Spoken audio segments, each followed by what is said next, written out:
Panibagong araw na naman at eto, linis-serye nga muna tayo ngayon mga mema ko. Eto talaga yung mga gawain ng isang nanay sa loob ng bahay na hindi nakakasawang gawin pero alam nyo mga mema ko, nakakapagod din lalo na kung araw-araw nga talaga itong ginagawa sa loob ng isang bahay. Lalo na kung kagaya ko nga na may dalawang anak na binabantayan pa, ay talagang mahirap nga pero alam nyo mga mema ko, naaamis din talaga ako dahil nakakaya ko nga ito sa araw-araw. Things be tugad na lang talaga ang lahat dahil palagi nga akong pinagkakalooban ng lakas sa araw-araw na magampanan ko nga ang aking obligasyon. At isa rin talaga sa pinagpapasalamat ko nga eto, nakakapag-edit pa nga ako at nakakapag-voice over at nakakapag-upload nga ako ng aking mini vlog. Kung iisipin mo lang din kasi at kung titingnan mo nga sa sitwasyon at napakahirap nga talaga lalo na ako nga lang talaga lahat ang gumagawa nga ng mga gawaing bahay at pag-aalaga nga dito sa aking anak at eto, mag-i-edit pa talaga ako ng video para lang may upload. Gustong gusto ko rin kasi na palagi nga akong may nai-upload araw-araw lalo na nga sa mga minsan may nagme-message pa nga sa akin na natutuwa daw nga sila sa aking mini vlog kahit simple lang. Alam nyo ba mga mema ko, na-appreciate ko talaga ang mga nagme-message sa akin ng ganon at malaking impact din yun sa akin mga mema ko dahil isa din yun sa nagbibigay sa akin ng motivation. At minsan nga rin may nagme-message pa nga sa akin na halami, ba't nakakaya mo lahat yan nang ikaw lang mag-isa? Ang sagot ko nga dyan, hindi ko nga ito kaya na ako lang talaga mag-isa. Sa awat tulong ng Diyos na lang talaga at nakakaya ko nga sa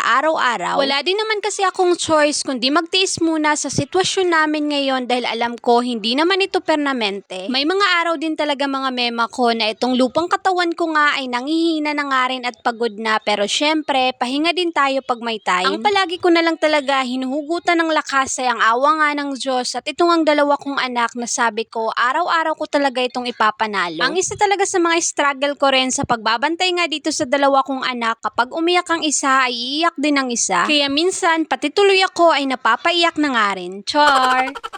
Ang sinasabi ko na lang talaga palagi sa sarili ko, laban lang inahan. Kahit hindi natin alam at hindi tayo sigurado na mananalo nga tayo sa labanan. Hala!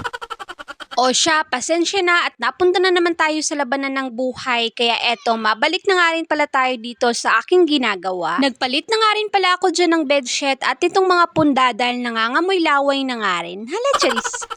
Eto na nga rin pala ang unang araw na makakapaglinis nga ako dito sa loob ng kwarto. Alam nyo ba mga mema ko, nakakamiss talaga ang ganitong linis-serye nga. Ewan ko pero napaka-satisfying talaga. Simula rin kasi nang maging nanay ako, mas gusto ko na lang talaga sa loob ng bahay palaging maglinis nga at mag-ayos-ayos. Natapos na nga rin pala ako mga mema ko sa paglalagay nga ng bedsheet at ito namang mga unan, sunod ko namang lalagyan ng mga punda. Kalimitan talaga sa ginagamit kong bedsheet, kortina at punda ay bigay nga lang yan sa akin mga mema ko at wala pa talaga akong ibinili kahit nga isa. Basta't marunong ka lang talagang mag-ingat at magpahalaga sa isang gamit na ibinigay lang sa'yo ay magtatagal nga. At lalo na kapag nakikita rin ng may-ari na nagbigay sa'yo na pinapahalagahan at iniingatan mo nga. Katapos ko nga makapaglinis sa loob ng kwarto, eto lumabas naman ako para ligpitin ang mga kalat ni Kuya Tantan. Tinuturuan ko naman paminsan-minsan si Kuya Tantan na katapos niyang maglaro ay ligpitin din ang kanyang mga pinaglaruan. Dito ko na lang talaga inilagay itong plipin mga mema ko dahil kung doon nga ito sa kwarto ilalagay ko ay tsak laging magulo nga ang kwarto. Pag si Kuya Tantan pa naman ang maglaro ay talagang napakagulo at napakakalat nga. Ewan ko kung normal lang ba yun mga mema ko na nagpabago-bago na naman ang mood ni Kuya Tantan lalo na nga ngayon at napakaiyakin na naman niya. Minsan talaga nakikipagsabayan siya kay BBC yan tuwing umiiyak nga. Doon talaga ako nahihirapan kung sino nga ang uunahin ko sa kanilang dalawa or iiyak na nga lang din ako. Char!